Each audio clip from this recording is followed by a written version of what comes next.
Hawkeye fans have two thoughts on their minds today. Pull off the upset of undefeated Illinois and protect the home court advantage with a marquee victory inside the rugged Big Ten Conference. Today on our ESPN family of networks, we're beginning a slate of matchups featuring schools fighting with all they have to win huge games on their home court. Number 6, Illinois, invading Carver-Hawkeye Arena today to battle Iowa. The Hawkeyes eager to stun the Fighting Illini on a Saturday afternoon.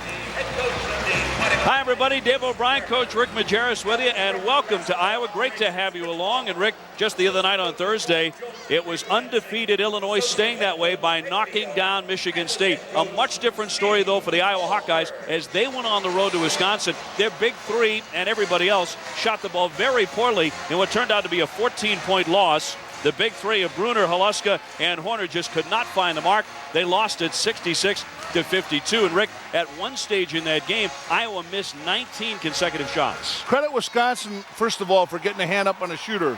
But what Iowa's got to do is not play the game backwards. By that I mean a lot of times their defensive effort correlates to their offensive production. When they're scoring baskets and hitting threes, they tend to run downhill as they get back on defense.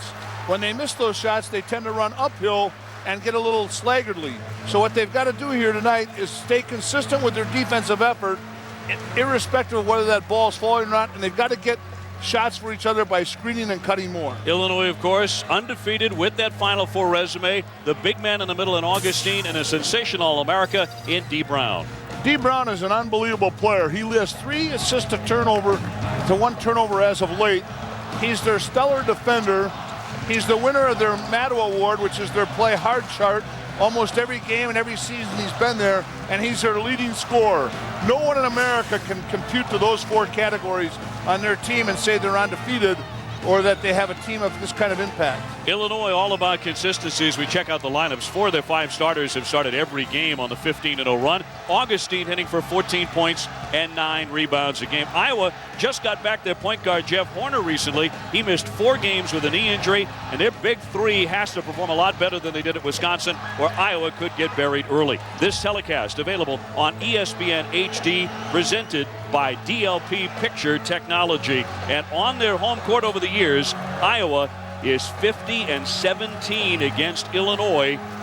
And so for the Hawkeyes, that's the good note as they head into a matchup against the number 6 team and unbeaten Illinois Fighting Illini. This is going to be just a great game right here. This is going to test Iowa's fortitude when they got beat so very poorly, and relative to their defensive effort and some sloppy play and turnovers. Can you imagine this at Wisconsin? They made more free throws than Wisconsin attempted. I mean, they attempted more free throws than Wisconsin. Iowa winning the opening tip, and there's their first crack at the basket. Henderson goes right by D. Brown and lays it in. Mike Henderson, the junior out of Waterloo, Iowa. He smoked D. Brown on that play.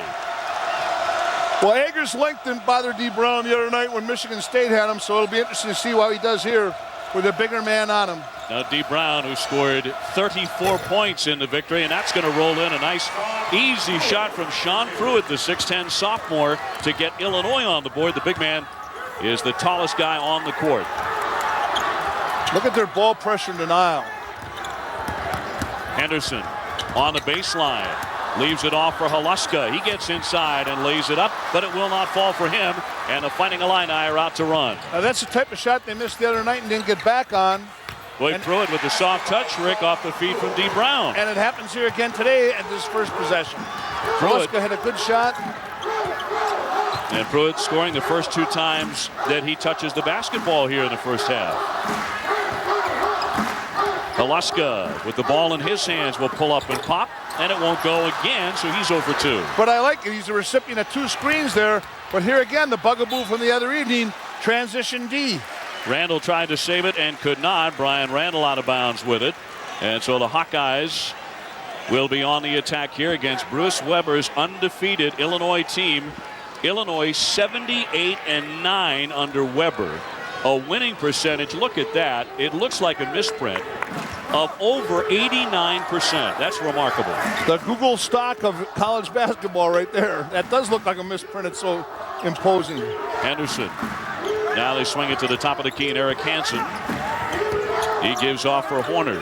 And boy, did they need to have him back if they were going to have a shot against Illinois. Turning Brunner, trying to get free. Kicks it to Haluska. Shot clock at 11. From the corner, Hanson. Not there for him. Henderson, one dribble down and takes the foul. He'll go to the line.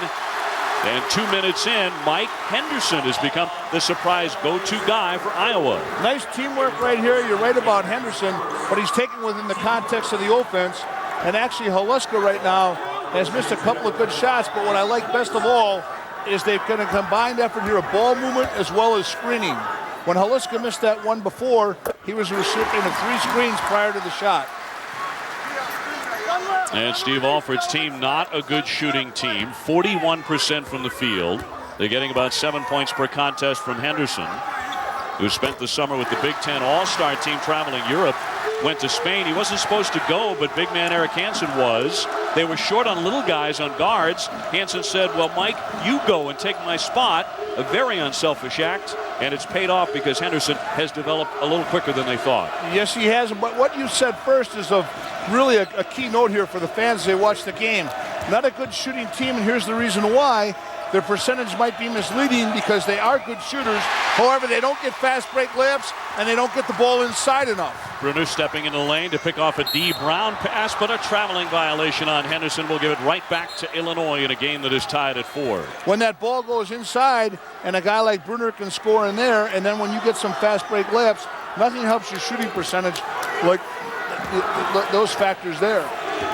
The Hawkeyes have been very, very good here at home. We talked about how tough they've been against Illinois over the years. Undefeated on this court at 9-0 this season. And that's a 5-second violation. D. Brown could not get it off in time. And that's an Illinois special. That's what accounts for their defense being so good, particularly pressure. They give them a little bit of medicine right back at them. Iowa has the eye of the tiger here right now, let me tell you that. Trying to be the first team in America this year to defeat the Illinois Fighting Illini. Knocked off number 7 Michigan State on Thursday night in Champaign. Ball loose on the court. Pruitt tying up the ball with Jeff Horner. And the arrow will take it in the opposite direction here about 3 minutes in. Now the subtlety of going over the top on those handoffs makes it very difficult for guys to rise up and shoot. Let's see which team continues to do that, because both these teams are very much handoff oriented to get to jump shots. What I mean by going over the top is they body through and go on the top, trying to make that handoff distorted or disrupted. Boy, night and day the difference between D. Brown against Michigan State and D. Brown here on Saturday afternoon in Iowa City. He turns and fires, and it's in and out. Tough rebound as Haluska went up, pulled it away, and got hit on that one by Brian Randle, who commits the foul for Illinois, his first. Randall's trying to referee along with that as well. He should forget about the refs. That's why Illinois has done such a good job to date. They're not a team that concerns themselves with referees. This, by the way, the first of a brutal conference run for Illinois that also includes game against Michigan and Indiana coming up. So they got Michigan State, Iowa, Michigan, and Indiana all within 2 weeks. This might be the stretch of games where they finally suffer a loss. The shot won't go by Greg Brunner. And a rebound taken away by Augustine. That's too deep a shot for a turnaround J. He doesn't want to take a turnaround J that far out. D. Brown scored 23 points against Michigan State on Thursday. And at halftime, when Tom Izzo was asked about that, he said, we got to go out and recruit Michael Jordan to guard him because he's the only man who can. Not there again for him. He missed that one badly. He can kill you with those threes, D. He's not a consistent shooter. The shot by Haluska. Got it. That's a 3, and Iowa's off to a quick lead here, 7-4 over Illinois. When Haluska got that, Dave, he did not go over the top of the handoff the Illinois defenders we had talked about earlier. Augustine right on the money. The 6'10 senior drills his. He's shooting 63% from the field for Illinois. He has really improved that mid-range game at 15 feet. Getting closer and closer to becoming one of the top NBA draft picks, and that's ripped down by Augustine. Augustine's chances of being a pro. We'll talk about that throughout the day today as McBride can't hit it. He's one of their three-point marksmen. In fact, second on the team behind D. Brown in three-point accuracy, but they're not falling early for the Illini. Hanson working on Pruitt. Count the basket, and he'll go to the line. And this is what we had talked about relative to shooting percentage. Where do they go? They go inside to Hanson. His players haven't shown confidence in him, and when he is open, he should get it down low. Steve Alford's Hawkeyes take the 9-6 lead over Illinois. Iowa with the 9-6 lead. D. Brown so explosive on Thursday against Michigan State, Rick Majerus. Here we're going to see the variety of ways in which he gets his shot. He's multifaceted in scoring. Here's a ball pick off of Augustine, and he gets good separation to the pick and roll. He takes that right over Agers. Here's a nice draw and kick. He's out at 32 feet there, 32 feet on that shot. This is a down screen off the passing game. Watch him move without the ball and change pace. And now he's going to come off a dribble weave handoff, single double. Here he comes off the double first and buries that off a shot fake, again blowing off Agers. Now they put Neitzel on in Michigan State. Neitzel decides to cheat and go over the top. Brown recognizes, comes back off the single side, and buries that off the catch and shoot. Very few guys who are point guards, not alone with a 3-to-1 assist turnover, have that ability to get their own shot and hunt all good ones. Every one of those shots was an outstanding shot. Well, that was a career night for him scoring-wise against the Spartans, but a chilly start here on this Saturday. He's 0 for 2 from three-point distance and having difficulty getting off his shot. In fact, he had to back out well beyond NBA range to shoot the last three. Off the back iron by Hansen, and Augustine with a rebound, and Illinois with the ball. Augustine already with 5 rebounds, incidentally. And the all-time, of course, leading rebounder in the history of Illinois ball.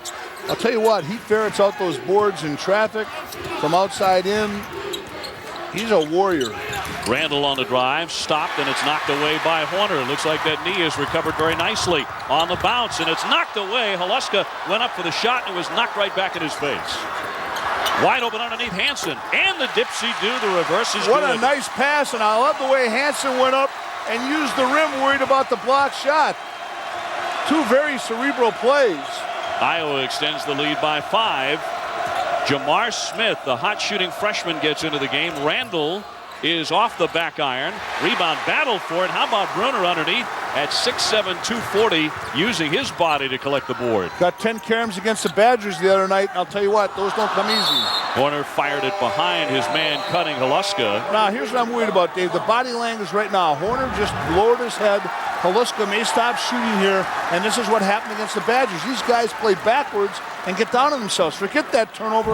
Right now, we're going to see a lot about Iowa's manhood, mano-a-mano here on the defensive stop effort. They actually had a 2-point lead at halftime. As you said, started missing shots 19 in a row at one stretch in the loss to Wisconsin, and then really tucked their tails after that. Brown looking inside. Augustine. Left-handed and good, and long, lean, and lefty means the 6'10" senior is a lot of trouble underneath. That's his go-to move. I would park on that left shoulder and absolutely not allow him to get there. That's his go-to move on both blocks. Augustine 4 points, 5 rebounds. The bounce into the ballgame, Doug Thomas. The short-range jumper is good. He's averaging about 5 a night, but he can come off the bench and give them a lift. He did not do that against Wisconsin, where he was just 4 out of 13 from the field. Randle floating in, a good athletic move for 2. Well, Thomas was a little bit infatuated with the scoring because he should have been there to take that charge. The help was his responsibility. So now both sides beginning to heat up a little bit from the field. Iowa leading by 3 as we come up on the 13-minute mark of the first half here at Carver-Hawkeye Arena. Horner with a floater. Rebound tipped. Augustine got a hand on it. So did Randle, and it's out of bounds off of Randle and Illinois. Hey, Big Monday is back, and it's 7 Eastern on ESPN. Connecticut will host Big East newcomer Cincinnati. Then at 9, it's Texas and Iowa State. At midnight on ESPN2, Gonzaga battles Santa Clara. That's Big Monday, part of the home court advantage on ESPN and ESPN2. Smart substitution here by Steve Alford, because Horner should have taken the pull-up jumper rather than the floater, and he is tired. His leg is bothering him. He gets him out at 1 minute before the TV timeout, Dave, and now it's going to seem like a 3-minute rest. He'll go right back in after the TV timeout's over, and Freeman is just playing exceptionally well. Iowa checks into Haluska, thought about a jumper, now weaves in, banks, and misses. And Pruitt collects the board. He doesn't keep his head up in that situation. He brings his head up with the release of the ball. You got to keep your eyes on the target when you go inside those trees there, inside that toaster for your middle game. Carter getting into the ball game. Warren Carter, a 6'9" man out of Dallas, and that jumper is right on the mark by Jamar Smith, another in a line of players who come out of Illinois Peoria Connection. The freshman from Richwoods High has a fantastic shooting eye, and he's shooting 56% from 3. A whistle before the move by Henderson, and a foul against D. Brown as he picks up his first. And Henderson's doing what he does best. He's getting to the rim, and I can't believe Illinois is not giving a little cushion to him because he is not a very good outside shooter. Bruce Weber is going to check Chester Frazier, a freshman, into the game. And D. Brown will take a seat. And pretty early in the contest, he's cold and not playing terribly well. Great spin move by Brunner. Got the shot he wanted, but there was a foul on the follow, and that's going to go against Brunner. And he picks up the personal, Rick. That's what I meant earlier about playing backwards. He misses a good shot. He gets there. His eyes come a little late to the rim. Why compound that with a foolish foul? That foul there was not necessary, and Brunner knows it. Illinois got into a little bit of a hole early, trailing by 5 points, and now they nearly give the ball up again, but will maintain possession. Bruce Weber actually took Augustine and D. Brown, his 2 All-America candidates, out of the game and sat them on the bench where they are right now, and looking to make a run with some other people here. Yes, but a lot of that's the TV timeout, Dave, and the fact of rest. Both these coaches are substituting very well. You know what you got to learn to do is substitute around that TV timeout because it gives your guys an additional rest the minute before it occurs. Well, you can tell by the look on D. Brown's face he is not happy with the way he's playing. No, and what he's got to realize is it's not, and he does realize that, it's not about those shots going down. Sometimes when you have those kind of nights, like Novak had the other night with 41 against Connecticut, and you follow those games up like D. Brown does, you got to realize that you're not going to have that hot night every night, and these kids are too young, but you can defend and pass the ball every night and lead your team. Iowa looking to protect the home court. They're tied up with number 6 Illinois at 13, and it's time now for ESPN News prior to the program. Today in the spotlight, it's Gardner Webb.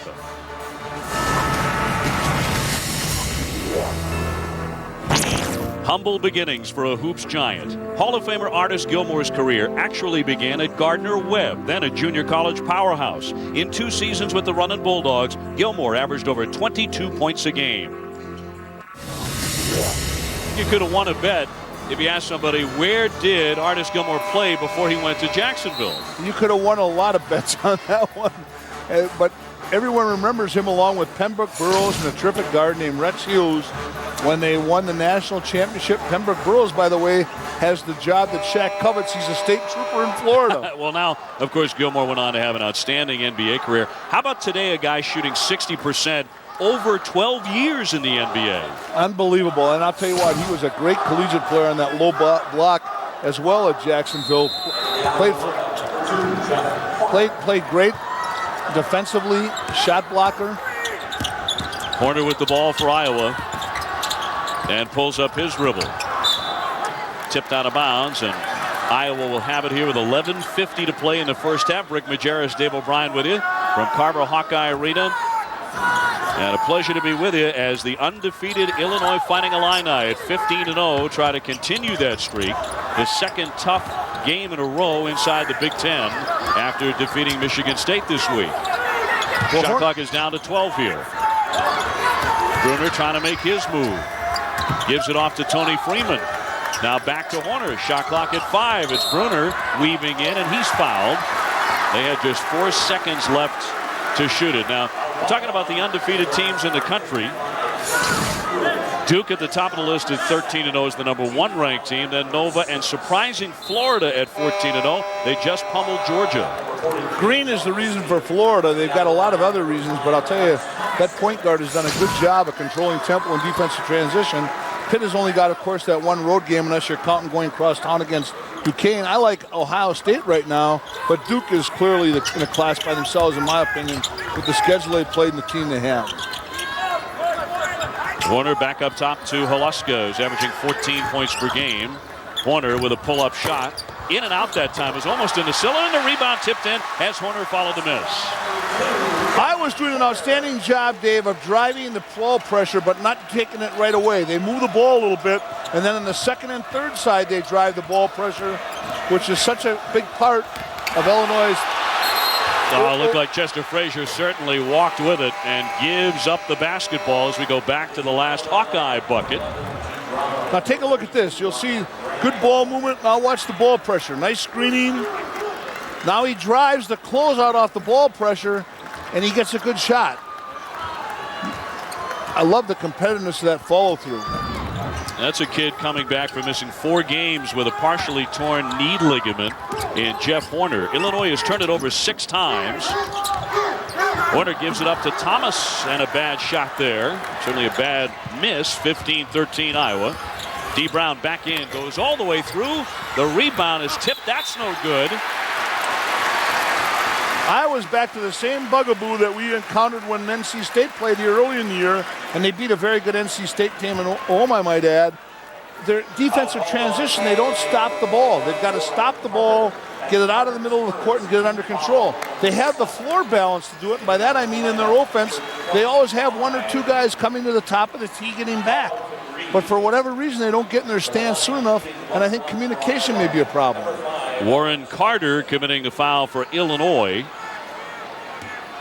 And so that'll send Alex Thompson, the 6'9 sophomore from Ames, Iowa, to the line. And Alford has said of Thompson, he could be our next X factor. They like the way he shoots the three-pointer. He had a 9-rebound game against Minnesota, so he can do some things. Great call by you, and you know what I like best about him? He's a big guy with very good hands. And the foul on the play as well. The jump shot out of the corner by Carter, and he will go to the line as Thompson hammered him, knocked him right to the floor. Watch this draw and kick right here, and now he swats down on it. You want to go perpendicular to the floor. You don't want to run out of control. When you close out and build out to the ball, you want to have your weight back. His weight was forward, and that caused the foul. 6'9 junior Warren Carter to the line. Too strong on the foul shot. That could be an issue. Illinois doesn't have many, obviously at 15-0, but they're only a 62% foul shooting team. Brian Randle, 51%. Sean Pruitt, 47%. They do not do that terribly well. Horner working on D. Brown, and Brown knocked it away from behind. It comes right to Thompson, and he's fouled on the play, and Augustine can't believe they got him for it.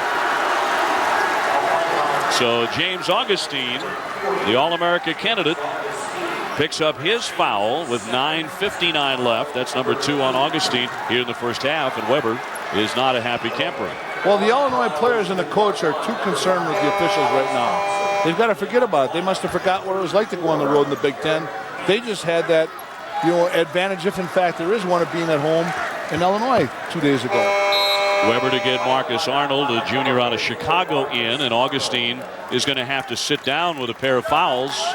And just too much time left in the opening half. And he is very foul prone going back to the national championship game. He has such great lateral movement and quickness. He's got to learn to just play with his feet as opposed to his upper body defensively. Thompson missing the free throw. We remain tied at 15. McBride loves to shoot the three-pointer but couldn't get open there. D. Brown off to Carter.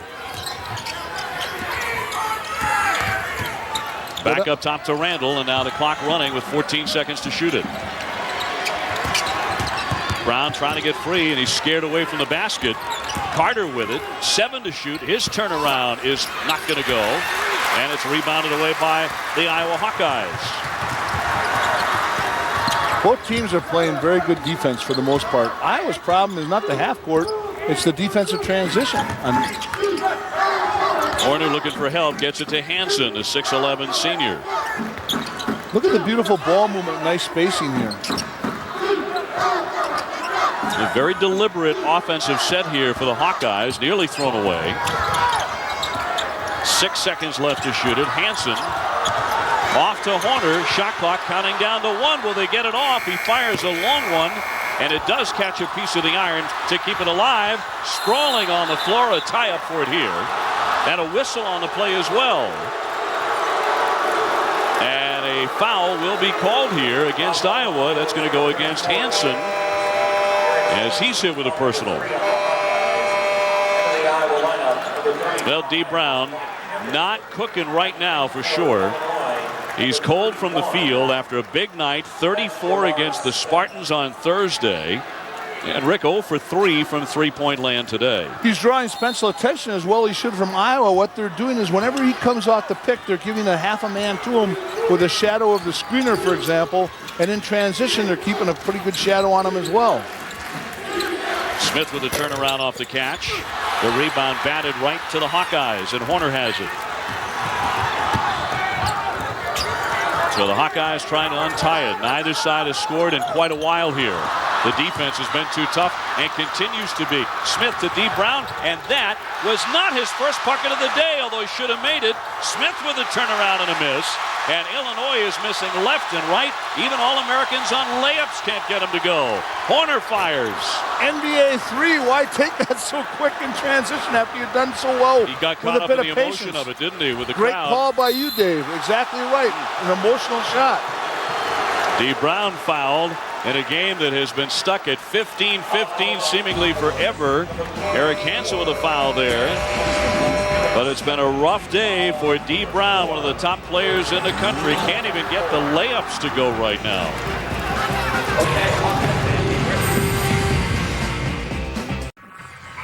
ESPN's exclusive presentation of college basketball is brought to you by Chevrolet, an American Revolution. And here at Carver-Hawkeye Arena, you can gaze upon the Hawkeyes in the NBA, and one very special to you, Rick Majerus. I know that. Don Nelson's number, Nelly's number. I worked for him with the Milwaukee Bucks, 3-time NBA Coach of the Year in his career, and just a great teacher of the game, and one of the all-time great NBA coaches. 3 times voted by his peers in the 80s and 90s as the NBA Coach of the Year. Boy, how cold a day has it been for D. Brown as he misses on the foul shot. 75% from the line. He has not scored in the first half after burning Michigan State for 23 in the first half on behalf of Bruce Weber on Thursday. And at this junction of the game, we only have 7 assists total, 4 for the Illini and 3 for the Hawkeyes, and that's why the baskets have not come so easily. Brunner misses the shot, and Iowa has missed their last 5 from the field, although Brunner got in there and got hit as well. Marcus Arnold was the man who made contact, and Illinois leading by 1. We talked about Brunner being a warrior. We talked about Augustine being a warrior in the glass. How about Brunner? Both those guys, for the young kids watching, do a great job of rebounding with 2 hands. They move a second time. They're relentless, and they don't bring the ball down when they get it below their chins. Brunner had a 12-rebound game against Kentucky earlier this season. Iowa opened the season in the top 25 for the first time in 3 years. They had the big win against Kentucky 7 weeks ago. This one will be kept alive for the Hawkeyes. But they had back-to-back losses to Northern Iowa and Iowa State, and they tumbled out of the top 25 rankings. And a nice alert hustle play by Horner. You got to love a guy who has 400 career assists, 1,000 points, and 400 rebounds, and then gets that kind of a dirty work play by just being alert. McBride fell asleep. The Hawkeyes get another possession here. Mike Henderson on the drive. He was electric in the early minutes, but he's traveling here with D. Brown bodied up right behind him. And he is a guy you want driving because he's the leading free throw percentage shooter on the team, and that's a team with Horner and Haluska, 2 outstanding 3-ball, 2 outstanding shooters. It's a testimony to Henderson's foul shooting prowess, but when he travels, like you said, he's in trouble. Illinois with the ball here. Randle from the corner. Gets it inside of the big man, Marcus Arnold. And there's Brunner again with the rebound. He's collecting all the garbage right now. Iowa wants the game somewhere in the low to mid 60s. Illinois will take it in the 70s, 80s, or 90s. Look at Horner, relentless. Out to Haluska. Not there for him, though. A great follow. Tipped up twice. Henderson came out of nowhere. No one blocked him out, but he missed as well. 5 attempts now. They've got to play defense right here. They can't play backwards. Worry about 5 good missed shots. McBride off the back of the iron. And just as we say that, Haluska does a great job of getting a hand up on the shooter.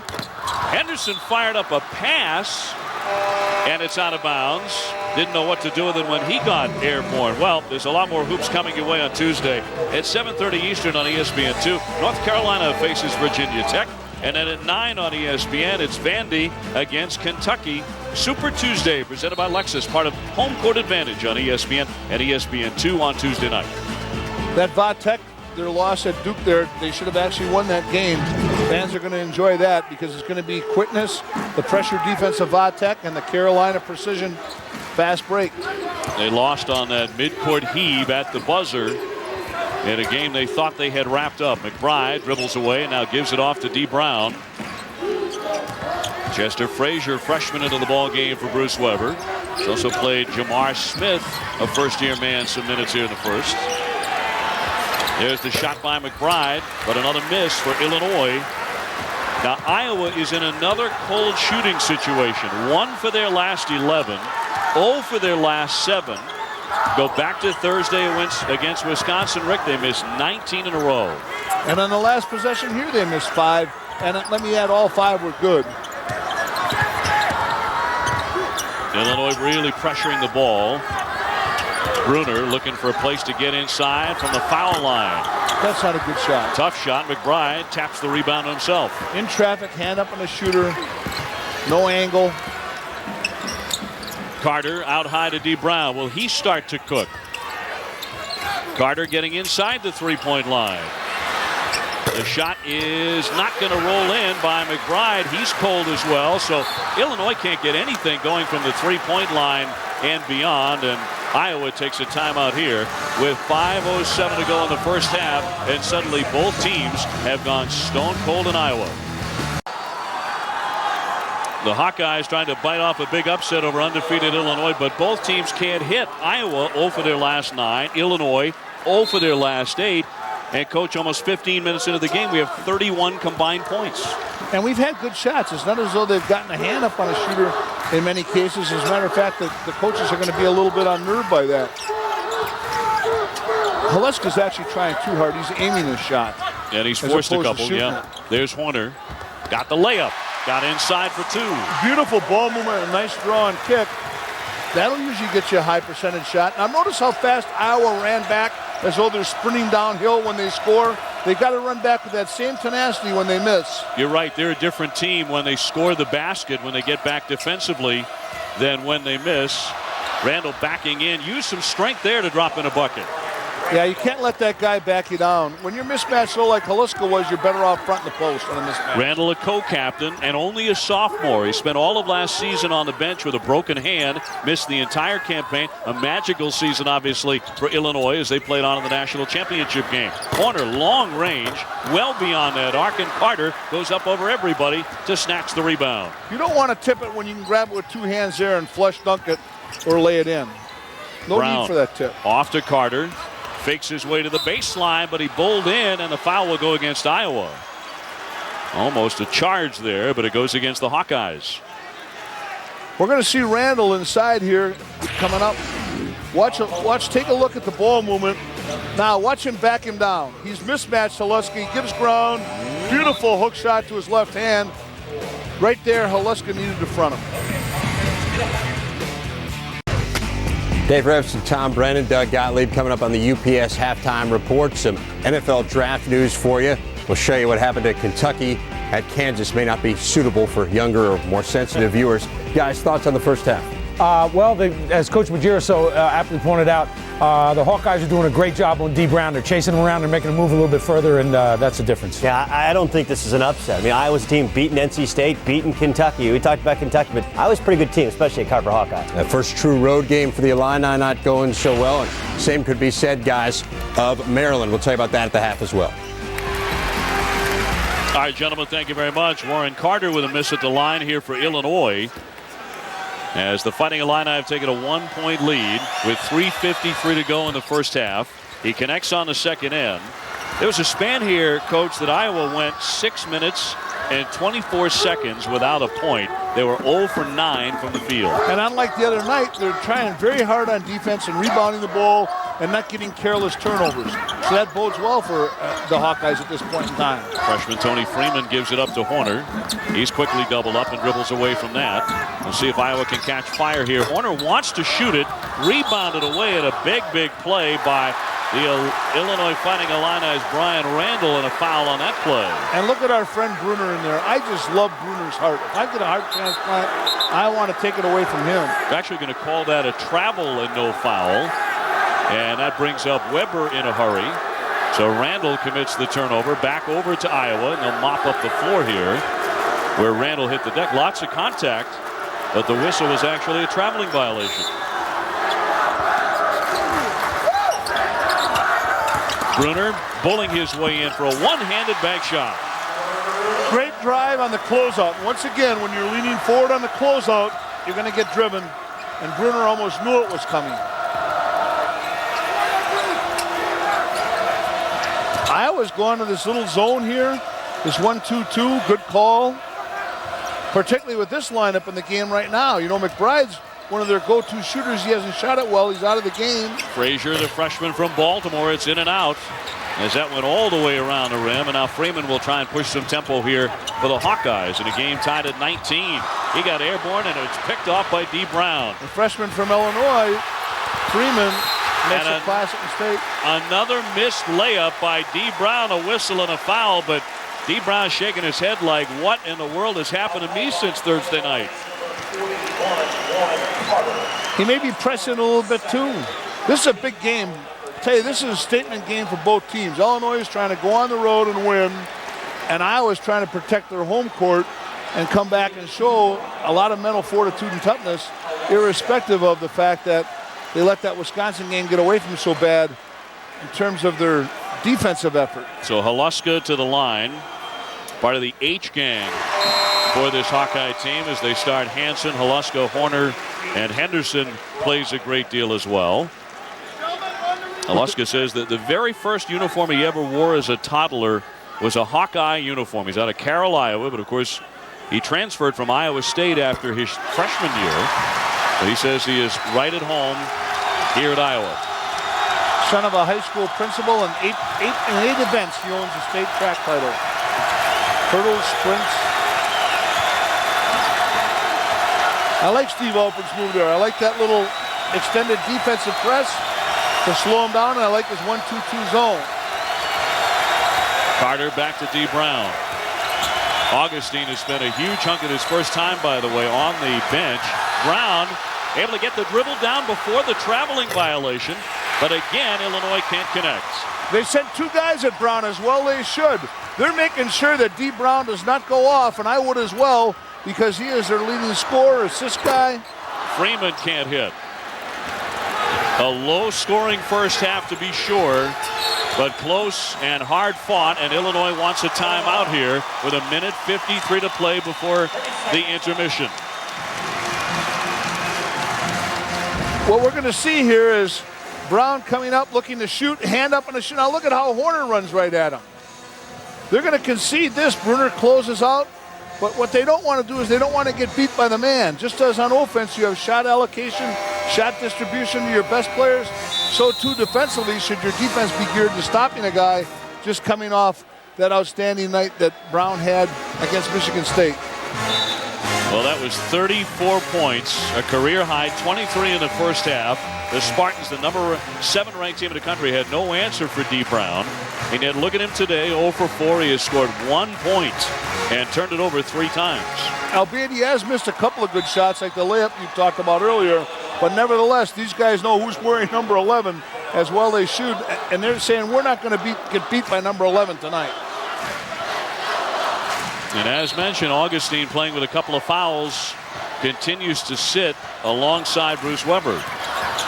How he warms up at halftime is going to be very important, because when you sit this long, it's critical that you get a good sweat and you get yourself back into the flow of the game physically as well as mentally. On the baseline, Arnold. And that'll be an offensive foul. A charge will give it back to the Hawkeyes. I'm coming in the studio this week with Teamwork Tuesday. That's what Teamwork Tuesday is all about. Brunner gives his body to penetration and looks to take this charge. Watch him attack this right here. Oh, he can hardly wait. There's no flop in that guy. He just wants to stick his chest out like a tight end and take that hit and go down. Ditka would have been proud. Ed Hightower, Tom Clark, Gene Crawford refereeing what has been a pretty physical first half. That's what you would expect on a Saturday afternoon in the Big Ten. Brunner with the catch, facing up against Arnold. He wants to shoot it but can't. Well, he's driven Arnold on closeouts, but that time Arnold did a good job of staying down. Haluska up top to Thomas. Now Horner back to Brunner. Gets that baseline. A bank shot, a little wild. Follows his own miss, and a foul there with 4 seconds on the shot clock. He gets hammered with 1:05 left in the half. Warren Carter got him. ESPN and ESPN2 bringing you Big Monday 06 style. First at 7 Eastern on ESPN. UConn faces Cincinnati. Then at 9 it's Texas and Iowa State. At midnight on ESPN2, Gonzaga battles Santa Clara. Marquette cleaned UConn's clock the other night. Cincinnati returns 4 or 5 starters, and we saw how well it's played I'll tell you, that's going to be a wonderful game for a Big Monday, the Connecticut-Cincy matchup. Meanwhile, here on the court in Iowa, number 6 Illinois, 15-0, undefeated, perfect so far, is in trouble against the Iowa Hawkeyes, who have taken a 23-19 lead. Iowa is playing with a sense of purpose. They're adding good spacing, ball movement, and finally they get the crowd into the game. This looked like that Seattle wine and cheese crowd of the last time, and I say that because at the Sonics game, they're all on that coffee decaf. Inside a minute here in the first half. Shot clock at 20. See who wins the timeout game. I'm going to D. Brown, and they are too. They're going with a single-double to D. Brown. Freshman Freeman comes out to guard it. Shot clock at 7. D. Brown will fire the NBA range 3. Boy, what an ugly shot for him. And it goes back over to Iowa. And let's credit Freeman with allowing no separation on the catch. Then he leveled him off on the drive and got a hand up on the shooter. When you play in a component of 3 parts like that, that freshman kid's going to be a fine defender one day. But why would D. Brown, a senior All-America, take a shot like that with 6 seconds left on the shot clock? That made no sense. No question about it, because he's pressing. You know, he's pressing. He's playing a head game with himself. 1 point for D. Brown and a 4-point lead for Iowa. They hold for the final shot of the half. Dave, I love the way you're developing. I mean this sincerely without sarcasm, into like a coaching kind of mindset here. Don't go too far. That's going to be an offensive foul. Brunner getting a little bit too emotional there, bullying his way in, and so the Illini will have the ball with 5 seconds left. The effort here has been outstanding. These teams are playing so hard and expending so much energy. D. Brown quickly into the offensive zone, fires it up, in and out, and boy, isn't that the story of D. Brown's first half. And he tried to jump. He jumped into the freshman Freeman, tried to bait the foul, went right after the referee here, Hightower, and Hightower did a good job right there refereeing, not getting caught in any kind of a confrontation because of Brown's frustration. He scores 22 fewer points than he did in the first half against Michigan State, and Iowa leads it 23-19. We go to Dave Revson in the studio. Dave? Well, thank you very much, Dave. Time for the UPS halftime report. Here with Tom Brennan and Doug Gottlieb. We will hear from both of these guys in a moment as Iowa looks to run that home winning streak to 11 and, of course, end Illinois' undefeated run. Well, if Reggie Bush declares for the NFL draft, the Houston Texans say they are going to take him number 1, and this regardless of what happens with Vince Young. It's according to ESPN's Chris Mortensen. League and team sources telling Mort the Texans will go with Bush regardless of whether the Houston native Young goes pro. And, of course, Bush is yet to declare whether he's going pro at this point. Now, one day after being kicked off Virginia Tech's team, Marcus Vick declaring for the NFL draft today. Vick booted for some off-the-field issues as well as his unsportsmanlike conduct here in the Gator Bowl. The stomp on Elvis Dumerville there did apologize to Hokies fans in a statement issued today. The Bears' Lovie Smith, NFL Coach of the Year, narrowly beats out his mentor, Tony Dungy of the Colts. Chicago, great turnaround this year, went from 5-11 to 11-5 in what is Smith's second season at the helm. Let's still ahead on the UPS halftime report. 2 of the 3 winningest programs of all time going head-to-head. One did not look the part. Doug and Coach will break that down next. ESPN's exclusive presentation of college basketball is brought to you by Alka-Seltzer. Break up stomach discomfort and pain with Alka-Seltzer. And State Farm. Great service, great rates. That's why 40 million drivers trust State Farm.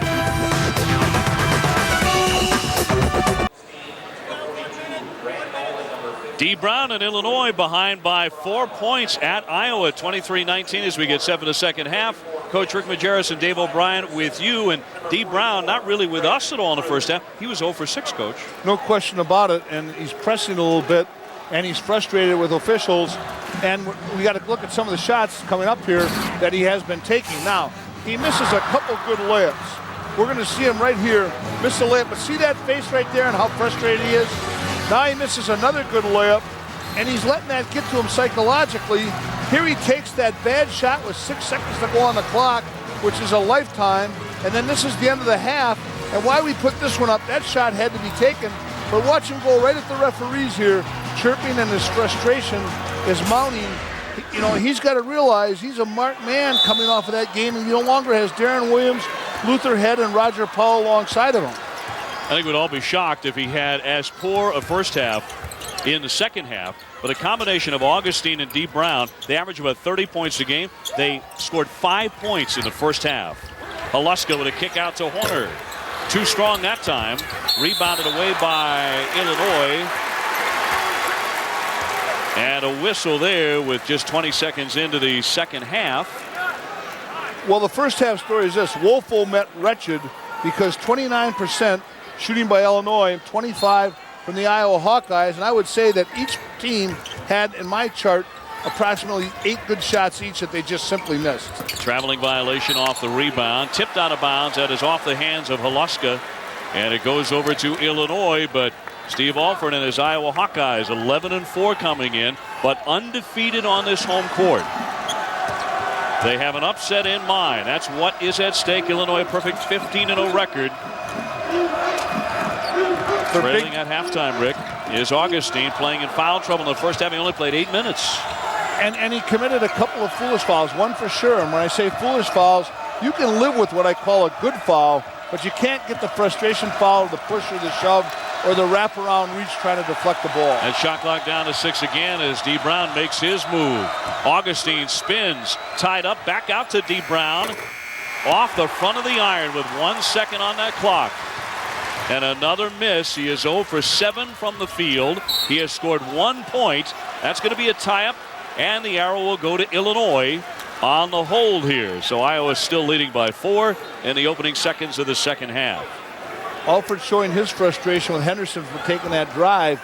You know, they had done a good job of being patient, spaced, and screening and working for each other. Then Henderson takes that drive, which wasn't there, and has a turnover. Illinois just 1 for their last 13 shooting going back to the final minutes of the first half. Augustine, his pass is tipped and stolen by Haluska. The Hawkeyes looking like a confident team opening up the second half. Up top, Hansen won't shoot it. Henderson got off to such a quick start. He is doubled up. He scored the first 4 points of the game. They're doubling all picks. When you come off the pick, Illinois is traveling and doubling. What you got to do to beat the rotation and the double is swing the ball and make 2 consecutive passes. You can catch it on NBA TV every night. NBA James TV, Augustine. that is on ESPN. Yep, Rick. James Augustine just picked up his 3rd foul. So those fouls continue to pile up for the left-handed senior. And you saw an animated Weber there, equally as frustrated as Augustine. There, they double the handoff, and they beat the rotation. Hansen with a hook shot on a great feed from Horner for 2. See, when your handoff or pick are doubled, you're playing 4-on-3 somewhere else. The big thing is to kick the ball to the other side of the floor, rotate it, and make an additional pass. Teamwork Tuesday. We'll have that Tuesday night in the studio. But here on Saturday, will one of the unbeatens fall at Iowa? Illinois in trouble. Augustine in foul trouble himself. Makes his way in. Slapped away in a foul by Brunner. He thought he got all ball there.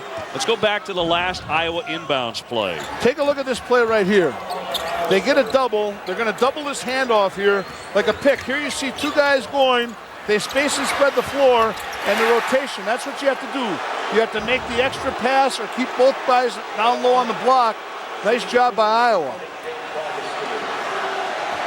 Illinois may want to revisit how they're handling the ball pick or the handoff if Iowa continues to be astute like that. Brunner picked up his 3rd foul, incidentally, as he hit Augustine on the reach.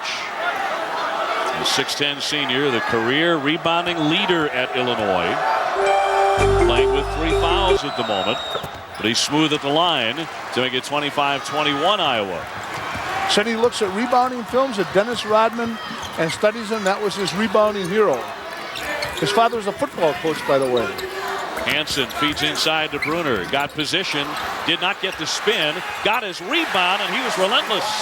Goes up his 2nd and 3rd time, and Augustine's so concerned now with not picking up his 4th as well he should be. The question is, when will Dee Brown finally begin to strike a foul away from the basketball that will go against the Fighting Illini and against Brian Randle? in the nomenclature of the times, they're getting traction now, Iowa. They're getting it psychologically as well as with the scoring column. This is a big possession right here. This is a determinant possession going into an impending timeout. Haluska holds it on the wing and lost it out of bounds. And Illinois will take possession here. A perfect 15-0 start for Illinois. In fact, not only has the Illini not lost since the national championship game to North Carolina, they've won an astonishing 54 out of their last 55 games. And collegiately, they pressure the ball, especially to use dribble as well as anyone in the game, and then you've got to drive it, but wait till the third side so you can collapse the defense. Hansen gets a hand on it, the big guy and the Big Ten leader in block shots. Haluska got it from three-point land. A big, big bucket, and Iowa opens up a 9-point lead. Timeout, Illinois. Look at Brunner making the appeal to the crowd. Take a look at this coming up now. We're going to see a Hansen on a block here. Nice job by the big boy. I'm not swatting down there. Now they trigger the fast break. And you see Horner making that assist to Haluska, a rhythm three.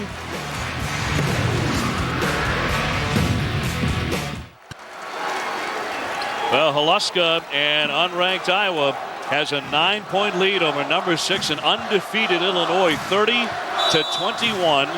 On Thursday night, when Iowa went to Wisconsin, they had a halftime lead of 2 points, but they collapsed early in the second half. Moments ago, though, a huge possession for the Hawkeyes. A very big possession, as we had talked about, and that rhythm three shows me Haluska's not lost confidence. I'll tell you what, put a nice check by Steve Alford coming out with this 1-2-2 zone. Who wins the timeout game? It'll be interesting to see what kind of shot Illinois gets, because I guarantee you Bruce Weber was anticipating man-to-man. Well, Illinois looking a little confused. Brown off the fake, a three-pointer, got it. And finally, D. Brown knocks down a field goal. Both coaches did a superb job there. You can't get a better shot than that, and that zone couldn't have played it any better. The first one he's made from the floor today. He is 1 for 5. The All-American coming off a 34-point game. Brunner knocked right back in his face by Pruitt. Now Haluska inside the three-point line is fouled.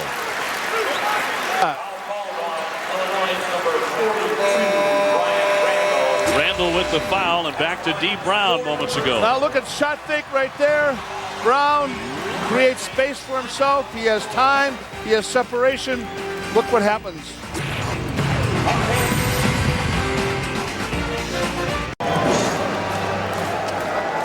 Well, an outstanding ball game inside the Big Ten, inside Carver-Hawkeye Arena, packed to the gills, and Iowa enjoying the festivities with a 30-24 lead over number 6 and undefeated Illinois on a day when the big stars for Bruce Weber have not performed that way. Augustine has been in foul trouble. He's playing with 3.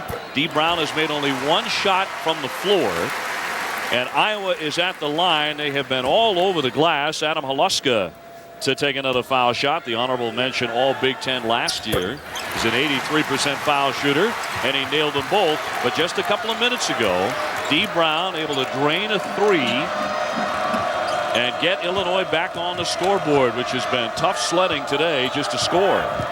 Iowa keeps them off balance with every timeout. But that time they use another wrinkle we haven't seen yet. They go 1-2-2 zone, extended full court, back into man-to-man. Every time they make that switch for about the first 20 seconds or so on the shot clock, Illinois looks pretty confused, but Augustine makes a great move to the basket. Wonderful move, and he has such quick feet. Quick feet and timing. That's why he's the all-time lead rebounder. That's why he's able to make that move and go by Brunner. Now those two, Augustine and D. Brown, obviously have to be the go-to people for the Fighting Illini. Brunner has been, but he lost the handle. He's been that guy for Iowa, as his rebounding total is up to 11, but he could not corral that one. But nevertheless, I love what Iowa's doing here. They're trying to play inside to Brunner more. We talked about their shooting percentage. How do you get good shooting percentage? You go inside in conjunction with good open shots. And Brunner is their inside presence, not their 5-man. They have a 5-man who cannot really put it down inside and score. So Brunner will step out if for only a moment. Alex Thompson, the 6'9 sophomore, gets into the ball game for the Hawkeyes. He comes out to guard Pruitt. D. Brown off the fake, looking for a screen here, finds Augustine open. Trying to make that same move again as he swoops in. And that's going to be an offensive foul on Augustine. James Augustine has picked up his 4th foul. Could very well be the most critical call of the game. We're going to take a look at it here. He should have rose up a little sooner to a middle game, but here we see him driving, takes it in. Good call by the referee, in my opinion. I don't see a flop. Holds ground, makes the physical play, taken down. And you know something? He baited the referee's call because he kind of looked at him and pulled out of it. Yeah, he did. Had he had taken his momentum in hard, I think the ref may have given the benefit of the doubt. Augustine back to the bench. He has spent most of his day there. Alex Thompson was the man who stood in on the play. So Augustine to the bench. Illinois will have the ball on the turnover here with 14:26 remaining in the contest. Now the very good quick freshman guard Freeman is capable of keeping D. Brown in front of him. He can't let that turnover affect his defense on these possessions. It's Tony Freeman, who wears number 11 for Iowa, guarding Brown. Brown wanted a foul there and nothing called, although the rebound up and in by Pruitt on the missed shot. I think the referees have done a terrific job this game, and all these guys should worry less about refereeing the game and more about playing. D. Brown has been preoccupied with the refereeing. Hightower had to talk to him right before the half as he walked away, having gone 0 for 6 in the first half. Horner lines it up and drills it from three-point land. How about the screening, patience, and ball reversal to the third side? The antidote for breaking down good defensive pressure. McBride goes left. Up top it's Smith. In and out for one of the hot three-point shooters in the country. He's hitting over 55% from out there. 35-28 Iowa. D. Brown held to 4 points on 1 for 8 shooting. And they're able to rest Brunner with Augustine out. Haluska up top to Hansen. Now Horner steps in. Thompson inside. And he's fouled with 13:10 remaining. Illinois and their unbeaten streak in jeopardy. Well, it's Tuesday. It starts at 7:30 Eastern on ESPN2. North Carolina taking on Virginia Tech. And then at 9 on ESPN, Vanderbilt tangling with Kentucky. Kentucky got ripped today by Kansas. Super Tuesday presented by Lexus. If Tubby is one thing, he's a competitor. You wouldn't want to be a player coming to practice tomorrow in Kentucky land. And you wouldn't want to be see Vanderbilt. Doesn't want to see the Cats coming either. That's going to be a good game, though. That Vanderbilt gives Kentucky and plays havoc with them because they play such great ball control offensively. Thompson made the first, missed the second. Smith with the rebound. Incidentally, that game is Randolph Morris's coming out party. He becomes eligible from his NCAA agent to dispute that game. McBride stops, pops, left it short. How about the rebound by Pruitt as he's fouled on the play? I think Freeman got all ball here, but the referee had the bad angle. And you got to understand, you got to have a tolerance for a bad call. Referees don't determine the outcome of games 98% of the time. Freeman with the foul, Tony Freeman, who has been out to guard the All-American D. Brown every time he touches the ball, which is really interesting to watch because they're both out of the same section of suburban Chicago. Freeman actually played against D. Brown on the playgrounds of Chicago's west side suburbs. Also played against Michigan State's Shannon Brown growing up. So he had to guard two of the top players in America with about a 4-year separation in age. Freeman's just a first-year man. Not unlike the early scenario of Isaiah Thomas, Doc Rivers, and Mark Aguirre, exactly all right. being from that exact same neighborhood. Freeman, as a matter of fact, went to St. Joe's, played for a terrific coach, Gene Pingatore, as Isaiah did. In fact, his dad was Steve Alford's teammate at Indiana. Freeman with it, with Brown guarding him. Haluska back out to Freeman. 36-28 Iowa. Thinking upset here today on the home court. Shot clock at 10. And a foul there with 12:27 left here in the second half. We revisit the undefeateds now for the moment. For the next 12:27 perhaps. Illinois is still on that board at 15-0. Are you surprised by Florida 14-0? Yes, I am, especially with a freshman point guard, Green, who's showing, great maturation psychologically as well as in his game. Meanwhile, we got a beautiful play right here by Horner to get a shot. But this is what they're doing. They're being patient without being too cautious. That's a very fine line. Well, that's a team with some confidence right now, and Iowa looks like that. But there's a steal by D. Brown. Gets it off to Frazier, and the Illini are on the attack here. That steal will make the Matto chart, the play hard chart, which we're going to talk about later on in the game, which D. Brown has won that coveted Matto award for playing hard every year he's been at Illinois. It'll go the other way, and Iowa, the fans here at Carver-Hawkeye Arena, delighted by the results so far. D. Brown and James Augustine having tough days. Great work by Iowa so far to protect the home court. They have an 8-point lead over number 6 and undefeated Illinois. And Rick Majerus, they've done it as we go inside the play with a fine passing attack. Here we see the Iowa passing game, and the premise of it, they're on the first side of the floor. They make an initial entry.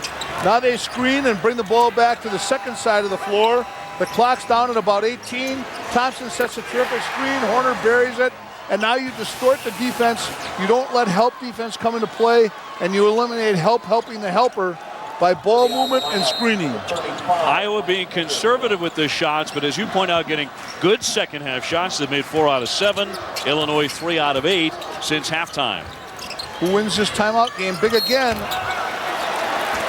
I love what they do. They post up the mismatch with Haluska. The first time we've seen Haluska posting, he recognizes the mismatch. He takes him to the block. And Illinois with a foul on Chester Frazier as he picks up his 3rd. So the freshman in some foul difficulty. When you're mismatched, you only have a couple of alternatives when you're inside. One is you confront. Number 2 is you can cover down from the passer on the outside. Iowa has too many good shooters to do that. I always felt if you're mismatched, you should know it and then front right away and make them lob. Because if you got to cover down off a guy like Horner, or you got to cover down off a 3-point shooter, you know, you're vulnerable to the kick out. Haluska makes the pair, and the lead balloons to 10. And Illinois, with 11 minutes and 40 seconds to play in the game, has scored only 28 points. How about that? They're not even worried about a steal on this press. They're just trying to eat clock, control tempo, and give Illinois pause for concern. Now they go back to a man-to-man matchup. That press has knocked some seconds off the clock. Smith with a 3, and so smooth. Rick, he's one of the best young shooters in the country.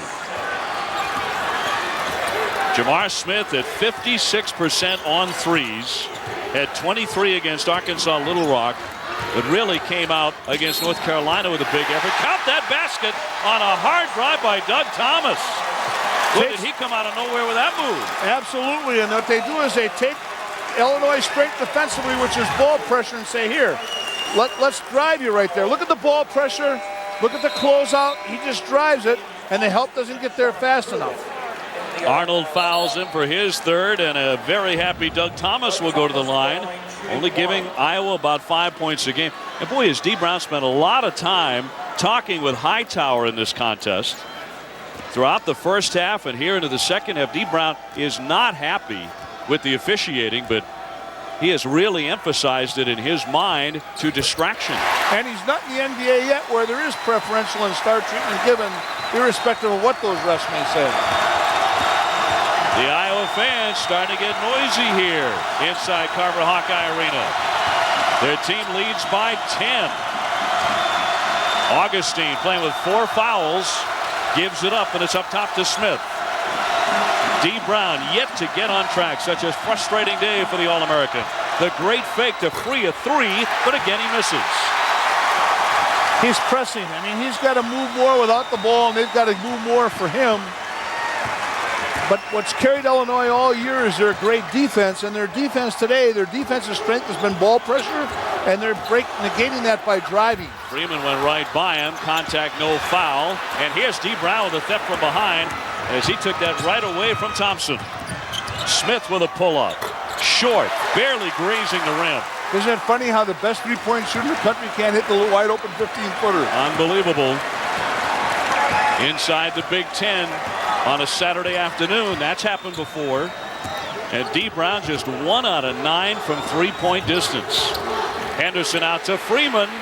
Too strong in an air ball right into the hands of D. Brown. No way Freeman should have taken that shot. Freshman, out of rhythm, eyes down, plenty of time left on the clock, especially with the time left on the shot. The coaching staff is very upset over that. Augustine is fouled from behind with 9:43 remaining. Thompson got him with the personal. Hey, here's our question for you as part of Home Court Advantage Week. We want to know which college basketball team you think gains the biggest edge just by playing on their home floor. Log on to ESPN.com. The keyword is Home Court Advantage to cast your vote, and the winner will be revealed on Thursday, January 12th, as part of our DePaul-Pittsburgh game on ESPN, and Rick and I will have that for you. And we know Pitt will be undefeated because they don't play till then, and the fans are going to get to see one of the great point guards in the country, Carl Krauser, playing as under control and as smart as he ever has. Jamie Dixon and company, Barry Rourson have done a great job with that team. There's Smith free. Too strong. Augustine with a big rebound and stuffs it right down. James Augustine for an easy bucket. When you go up aggressively like that, now did you notice how he never brought the ball below his chin and how he took it up very strong? He wasn't worried about a block shot or a foul. 41-33. Augustine with 10 and 7, but 4 fouls as well on that turnover. The traveling violation will give it back to Illinois.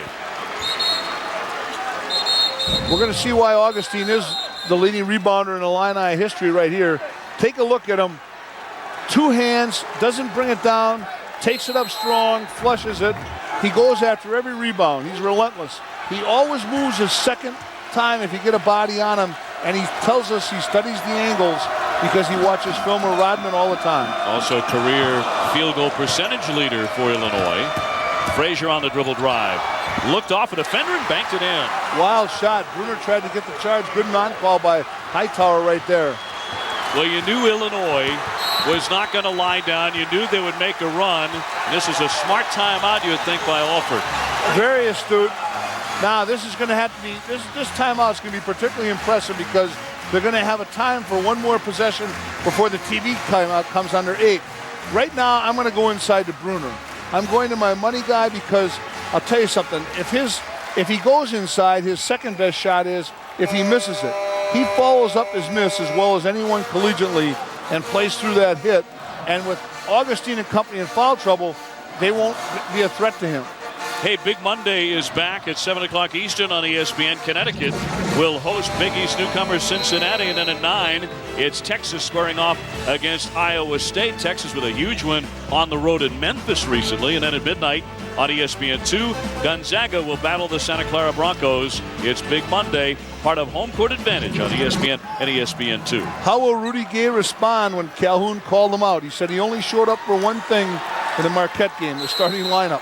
That's going to be a great game to watch. The fans are going to like it. Hicks and company for Cincinnati back on track. They've played exceptionally well the last 6 or 7 games. Jim Calhoun knows how to make a point, doesn't he? Yes, he does. 8:34 left in this game. Horner will turn and fire the 3, and it's too strong. The rebound comes to Pruitt on the baseline. You can't fault that shot, especially to a guy who's got 1,000 career points, and he was wide open.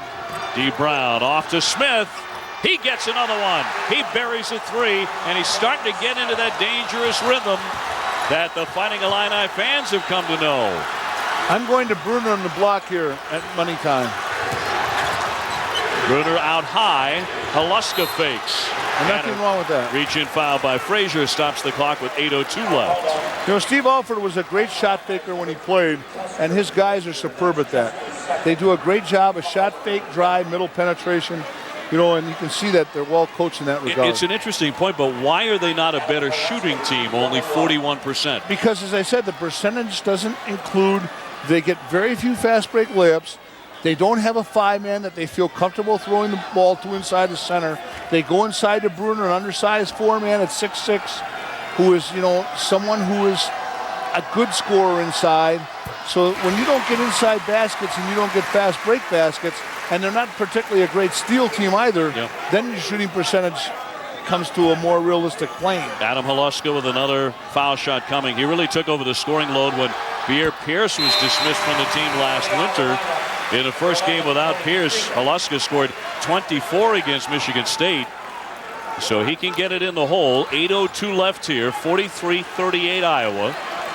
And at least for the moment, the free throws stopping this tide of Fighting Illini points. This is why you don't like freshmen. Freeman didn't know who he was going in for, and they had 6 guys on the floor until they got Haluska off. Illinois breaks the pressure. Young is not where you want to be in basketball at either the pro or collegiate level. Bruce Weber playing 2 freshmen, big minutes here down the stretch in Frazier and Smith. And that's apropos to my statement. I may not always listen to you, but I love the way you listen to me. Brown looking inside. Shot clock is down to 5 here. Frazier wants to give it up. Brown, dish to Augustine, and it's off Illinois and out of bounds. Unselfish to a fault. That was not that bad a decision. He could have caught that off the roll-in rhythm and flushed it down. I like D. Brown's pass there, and I like the play. His composure is what a senior is all about. ESPN's exclusive presentation of college basketball is brought to you by Wedding Crashers, the biggest comedy of the year. Bring it home on DVD tonight.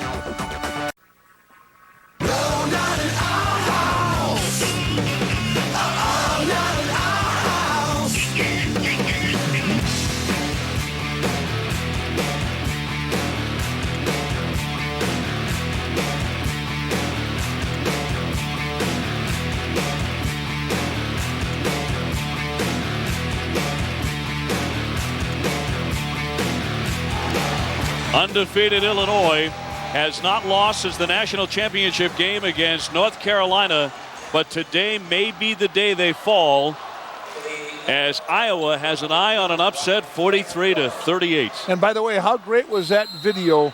Those are all the components, the reason why I love college ball much more than pro ball. You'll see more great plays in a pro game, but you'll never see that kind of emotion from everyone involved in the arena. Corner fronted by Smith gives off to Henderson. Freeman, who's played big minutes here for Alford down the stretch. Corner stops inside the paint. They're running some clock here. They're going to a little flex cut offense and passing game. Shot clock at 7, Coach. Here's their best driver and their best foul shooter. Henderson laid it up pretty smoothly off the glass, but a timeout for Illinois and D. Brown. I think that rule's got to change. I don't like that rule. He's out of bounds already almost when he caught it. If you're out of bounds, you should be out of bounds, Yeah, right? exactly right. I like the rule where the plane of the floor extends up and you're out. You can't fault D. Brown's hustle, though. D. Brown's doing a great thing this half. You know, he's having a bad game offensively, but look at his hustle. Look at his presence of mind, his body control, his balance. You know, you've mentioned this a couple of times today, the Matto stats that the Illinois coaches keep, named after the late Matt Heldman, who played at Illinois in the mid-90s, best known for his hustle. And it's also called the play hard shot, and it entails deflections and blocks, steals, dives, loose balls, charges, and 5-second violations. They award 2 points for the charges and 5-second violations.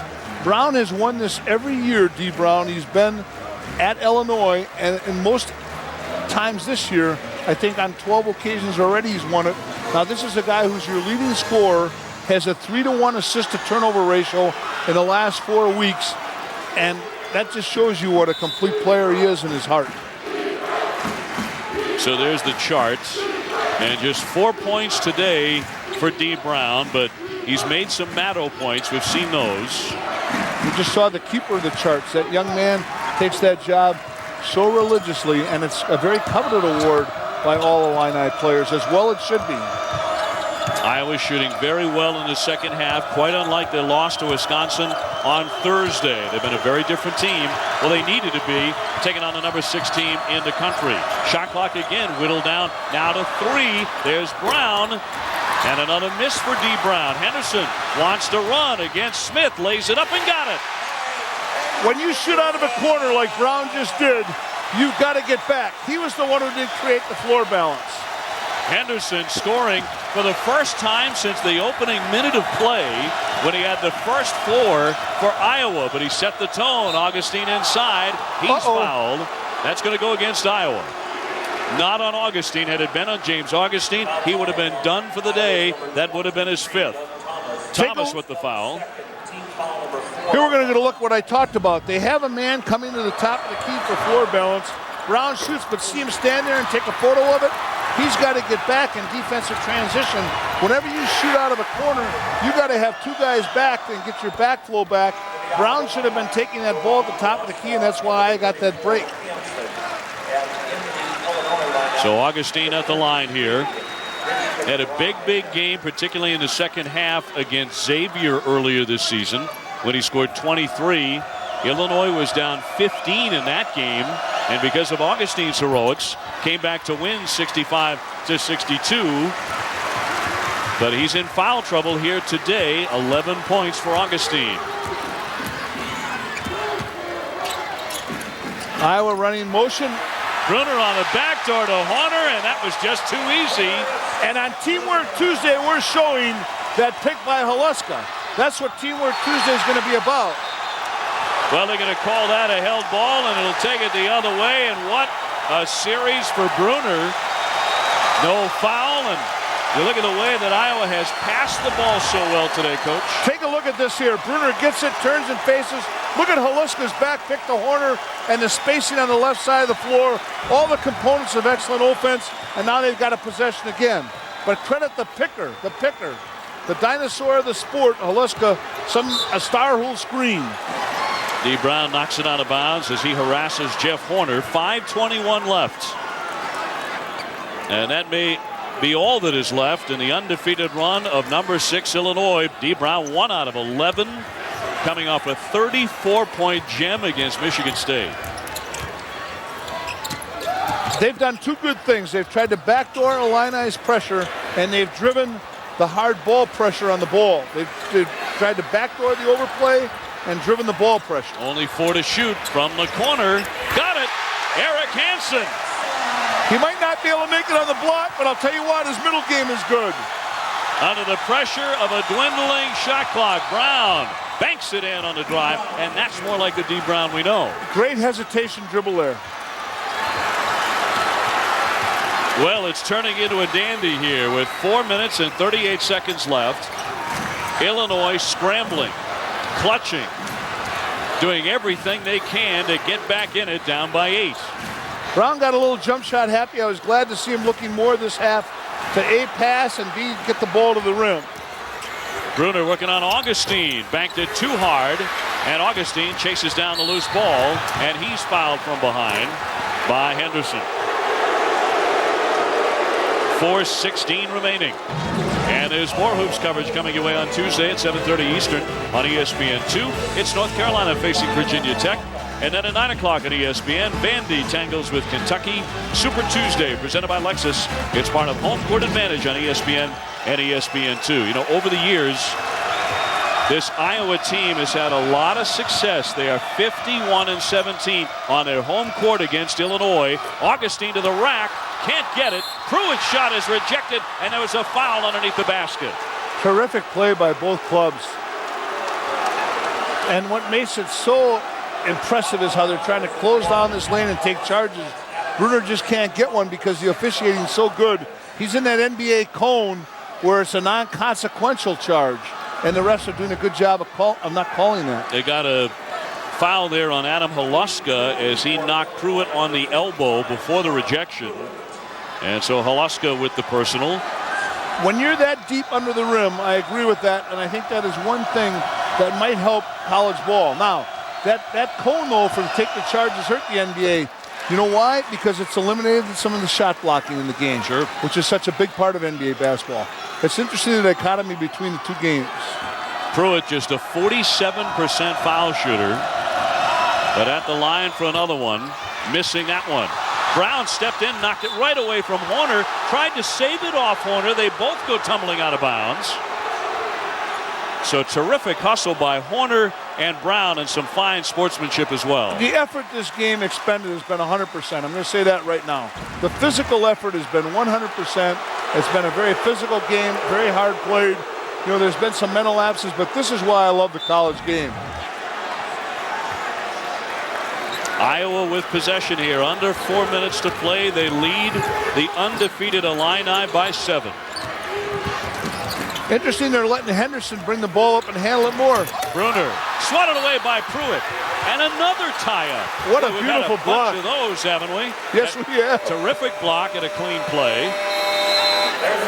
And we have a timeout. You look at the hustle of D. Brown, who's just having an awful shooting day here in Iowa today, but in every other aspect, he's showing he's an All-American.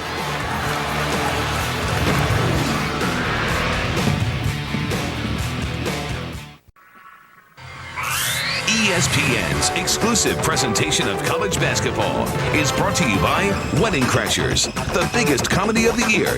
Bring it home on DVD tonight. They love their basketball and football here in Iowa, but boy, do they love their wrestling. And Iowa, the Hawkeyes, are about to take on #1 Oklahoma State in a huge wrestling match right on this court under those many wrestling banners when this game is over. And a lot of these fans are going to be staying for the wrestling, you can be sure. And Brunner can come here and wrestle with these guys like he has the Illinois front line all night. Yeah, there have been some pretty good grapplers out here today. Illinois with Augustine in front in points with 11 and rebounds. You don't see D. Brown in that column, though, because he's just had an awful shooting day, but he's trying to bring Illinois back down by 7. Shot clock at 7. They're trying to go to Dean Brown, and Henderson is just hawking him like a madman. Brown fires off the front rim. That's been a familiar look today. I like Brown going to the rim more. You know, he is not really a shooter. He's not one of those knockdown guys that you want, like Horner. If you get Horner space and time, you know, I like creating more drive opportunities for him in spite of that effort the other night. Here's the guy I like getting the ball inside. Yeah, Greg Brunner with it. Horner with the save. And the foul, the rather silly foul that time by Brian Randle with that shot clock at 9, and he's just fouled out. That did not make a lot of sense. College basketball here on ESPN. We've got a good one going with 2:45 left. All part of home court advantage from Carver-Hawkeye Arena here in Iowa City. Dave O'Brien and Rick Majerus with you. And Illinois, the number 6 ranked team in the country, a perfect 15-0 on the line right now. Just one of 6 remaining unbeatens. But that could come to an end here this afternoon. Randle to the bench after picking up his 5th. And Haluska will go to the line to shoot as Smith checks back in for Bruce Weber. What we want to watch for now is Iowa pressing. They're going to go 1-2-2. They've gone back sometimes man, sometimes zone. They don't want to get a steal out the press. They're not looking for a turnover or a 10-second count. They're looking to disrupt the continuity and early rhythm of the Illinois offense. It's been a good maneuver for them this game. Iowa by 8. Here's that 1-2-2 press. Little disruptor. Oh, they trap. Brown got rid of it on the bounce pass. Rich McBride, who hasn't had a lot to say offensively in this one. They get it inside to Augustine. Contact, and he'll be shooting. I don't think that was a foul. I thought that kid played it beautifully. He went perpendicular. He went straight up. That's the principle of verticality that refs talk about right there. But that's Augustine, a senior. I think sometimes there is something in the recesses of referee's mind where they'll give a benefit of the doubt to a star player, so to speak. And Greg Brunner collects his 4th foul to send Augustine to the line where he's 69%. It's a 7-point game. Hansen played that beautifully. Remember, Illinois started last season by winning 29 consecutive games before finally losing to Ohio State. They lost that game by 1 point in March. And Dave, right now you have maybe made the call of the game early in the day when you said, what is the one concern for Illinois? The 3-throw shooting, and we've seen it here today. Horner in the paint. The give off to Brunner for 2. He flushes it down. 52-43. What a warrior Horner is playing with that heavy cast. He's dragging that leg, showing great heart. Right there, what a play. His anticipation. Horner on cue, coming back from missing several games with a partially torn knee ligament. They missed him like you wouldn't believe, and today he may be leading Iowa to a huge upset over Illinois. Playing Henderson almost as a point forward for a lot of this half to give Horner and Haluska opportunities to catch and shoot. Henderson working on Brown, drops in 2 more. Mike Henderson with the bucket. And look at the difference in the benches. Nothing like the Big Mo when it's on your side. Smith with a miss. Well, you can say that in the Big Ten, a game like this is not that big an upset, but I think that's a foolish statement. You've got an undefeated team that hasn't lost since they played for the national championship last year and has lost one regular season game out of their last 55 against an 11-4 team. Iowa, this is going to be a big, big upset for the Hawkeyes. Dave, as much as I love you and I respect your knowledge of the game, and I mean this sincerely, home is where the wins are. It's the Big Ten. You got to protect home court. I don't see it as being as big an upset as you do, but that's why we can both vote for our #1 team in the .com thing for next Thursday at Pitt. Like I guarantee you this, in college basketball, it'll be the biggest story of the weekend. Yes, yeah, that's true. Horner unless it was Kentucky losing by 30-some. Well, that could be too. Horner front rims the foul shot. 1 minute, 2 seconds left as Iowa looks to hang on and end the undefeated run here for Illinois. Well, let's not forget, Illinois has not had a lot of road tests. Bruce said that to us last night at practice. He said, you know, Rick, we played Oregon in Portland. We didn't go to Oregon. Well, in a non-conference schedule, Illinois did not face a ranked opponent. Yes. Timeout. 55-43. The lead is up to a dozen here. Now let's go back to a really fine effort here by Horner. Well, he's played a marvelous game. It may not show up all that much in the statistical columns, but he's been outstanding. Look at this dribble penetration. He lays off that pass to Brunner. Now look at how happy he is here.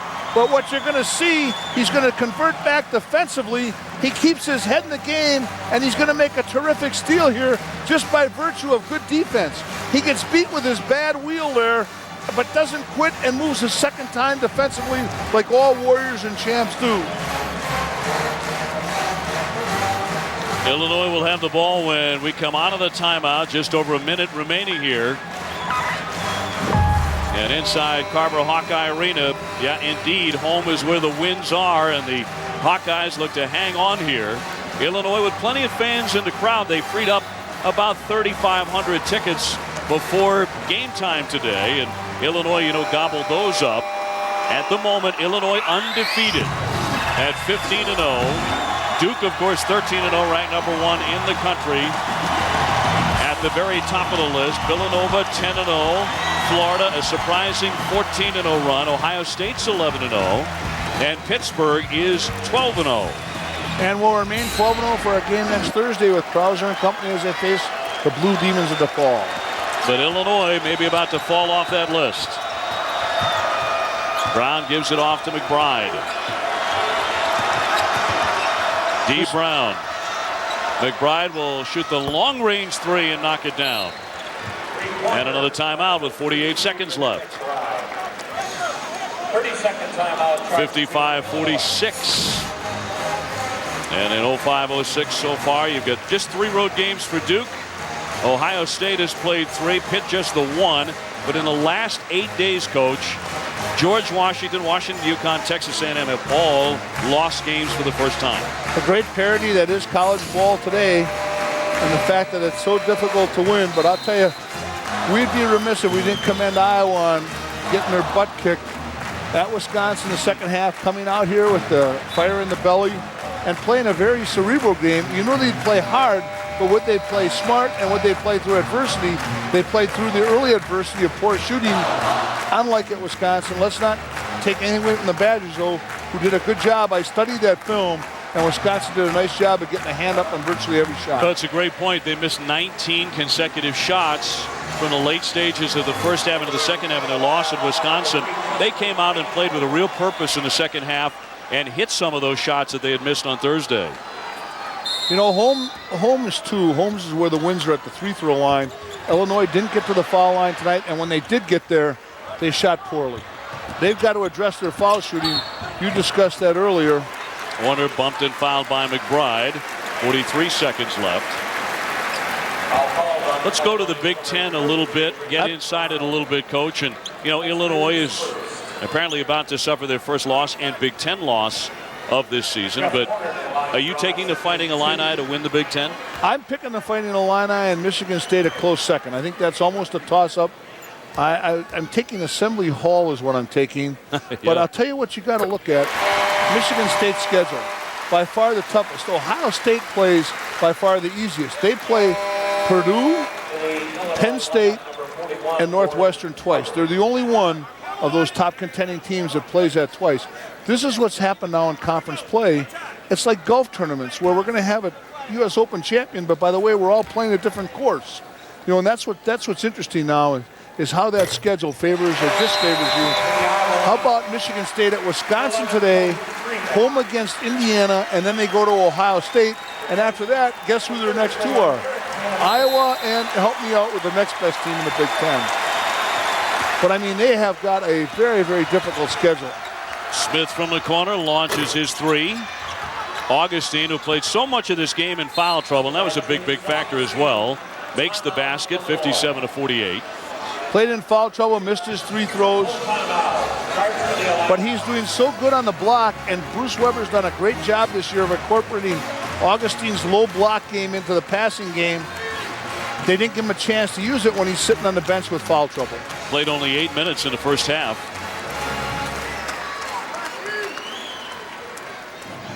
ESPN and ESPN2 are bringing you Big Monday. First at 7 Eastern. It's Connecticut taking on Cincinnati. You have to be kidding. What emotion. Game over.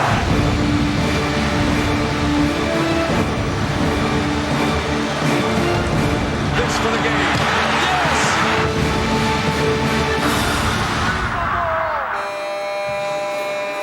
So Big Monday on the way on ESPN and our family of networks.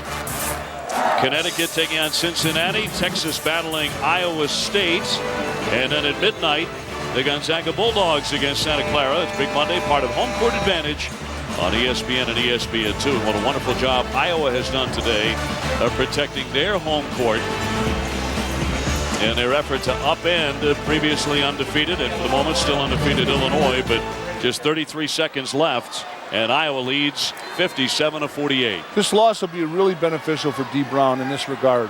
He'll go back, recognize what a great driver he is, what an outstanding passer, not be so enamored with the long ball, and then get back to his terrific motto board, that play hard board, which he seems to dominate perennially in the Illini. He just couldn't hit a three-pointer today, hit only one. And Bruce Weber's team apparently about to taste defeat for the first time this season, and would drop to 15-1. Iowa would improve to 12-4. Remember, they opened the season in the top 25, and Rick, they were number 12 for a while before losing to Northern Iowa and then Iowa State. That knocked them out of the rankings. 3 seniors, 2 juniors, 2 outside shooters in Horner and Haluska.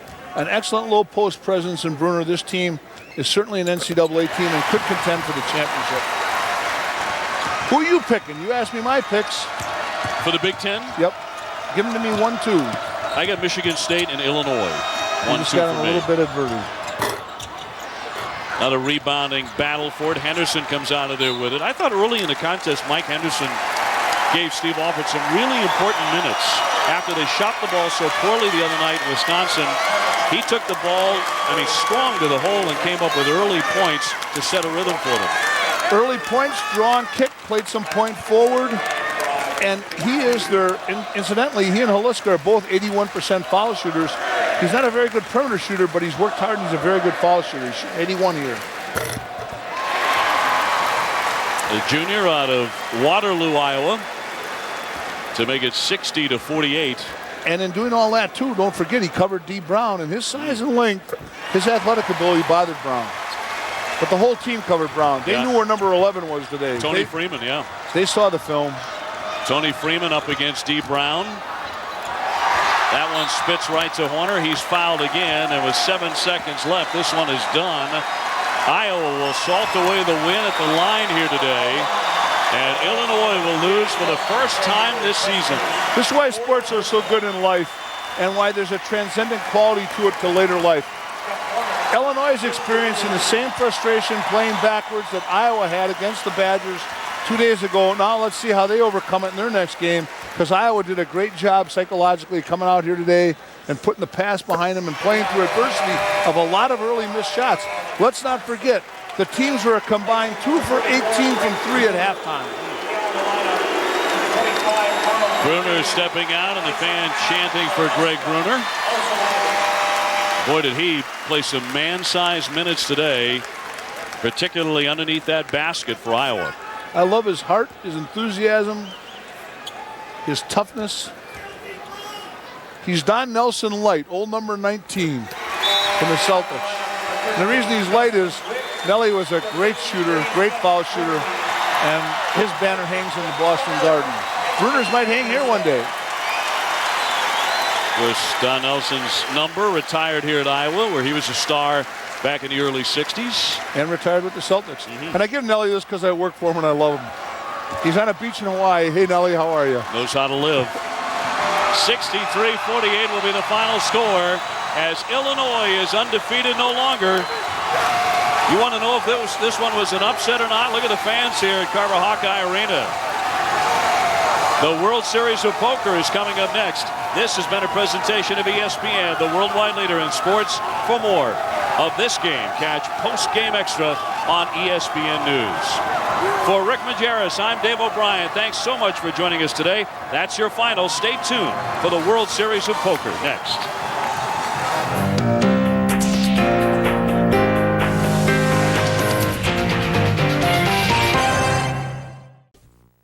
In one respect, it's not all that surprising that Iowa played well today against undefeated Illinois. After all, last year in Champaign, when the Illini were top-ranked, Iowa lost by 5 in overtime. So there's at least a recent history of close games between these two squads. 15-0 and 6th-ranked Illinois comes to Carver-Hawkeye Arena. And here's one of the few offensive highlights from the first half. Greg Brunner uses the backboard to score, and Iowa leads 23-19 at the break. Iowa begins to stretch that lead in the second half when Doug Thomas takes it hard to the hole. He gets the bucket and the foul. Iowa by 10. The Illini haven't lost since last season's national championship, so you expect a run. And Jamar Smith answers with the 3. D. Brown, pretty much absent from this game. He misses the 3-pointer. He only had 6 points. Mike Henderson takes it the other way, 45-38 Iowa. Jeff Horner led the Hawks with 16 points. He takes the sweet pass from Greg Brunner, slashes and scores. Later, Horner returns the favor. Brunner bringing down the house. Not shown Adam Haluska scoring 15 points. Let's storm the court. 63-48. Iowa beats Illinois. The Hawks credit their defense with the win. That's our personality. That's our staple of this team. We're in this thing now 16 games, and that's going to be our staple. And there'll be games where we make shots. There's going to be games like tonight where we shoot 35%. Well, but if you can beat a team that hadn't been beaten and ranked really in the top 5 in the country, shooting 35% by 15, it speaks volumes of your defense. And I thought we were really good defensively. Okay, college hoops now on the end of perfection for the Fighting Illini. They lost their first game of the season at Iowa, and the story was D. Brown. He had 34 points in the opener against Michigan State, but today he could not hit a cornfield. D was 2 for 13, scored just 6 points. Illini were down by 6 in the second half when Jamar Smith would get loose here for a 3, and this would cut the lead in half. But Iowa, which shot 32% in their Big Ten opener, kept up the pressure. Greg Brunner to Jeff Horner to the back door there in the hoop. And then later on, they reverse things as Horner will go to Brunner on this play for the jam. Hawkeyes win 63-48. Illini now 15-1. And what a difference a few days made for D. Brown. I missed a lot of shots. I missed a lot of easy stuff, little layups. I just embarrassed myself. I didn't play well. As far as defensively, Mike Henderson did a great job. They did a great job of pushing me out, doubling me. I just didn't play well. If you can beat a team that hadn't been beaten and ranked really in the top 5 in the country, shooting 35% by 15, it speaks volumes of your defense. And I thought we were really good defensively. College Game Night is presented by Cisco. Changing the way people work, live, play, and learn. Innovation. Powered by Cisco. 3 of the 6 remaining unbeatens in action Saturday. Ohio State going to Indiana. Mike Davis and company trying to defend the home court. The Auburn transfers coming up big. Lewis Monroe, Marco Killingsworth. So Ohio State's lead to 1. Killingsworth at 26. Hoosiers had trailed by as many as 17. Less than 2 minutes to go. Terrence Dials gets the rebound. So Ohio State a 1-point lead. Dials with 25 on the day. After an IU free throw less than 10 seconds to go. A little controversy, Doug. Yeah, a terrific game ruined by a needless call. 6 seconds to go. Swallow the whistle. Let the players decide the game. Thad Matta's appalled. I'm appalled. Ohio State Nation should be appalled. Obvious foul. You don't like to see a game end on a play like that, but it was an obvious foul. Strickland hit both the free throws, so Ohio State one last chance, but Matt Terwilliger gets stripped, and Indiana wins. So Ohio State knocked from the ranks the unbeaten 81-79. 15-0 Illinois at Iowa. Hawks 9-0 at home. D. Brown coming off those 34 against Michigan State. He was way off. Just 6 points on 2 of 13 shooting, Tom. Very simple, David. If your All-American gets 1 point in a road league game, you're not going to win. And in fact, Illinois didn't win. We've ended the suspense. Late second half, it's Greg Brunner, it's Jeff Horner, it's a hoopie at 16. Hawks by 8. Then Horner inside Brunner, 1 of 6 assists for Horner. Hawks by 9. And then Horner the steal on the ensuing possession, and Mike Henderson hits the jumper. Iowa on top by 11. They win it by 15. So Illinois is no longer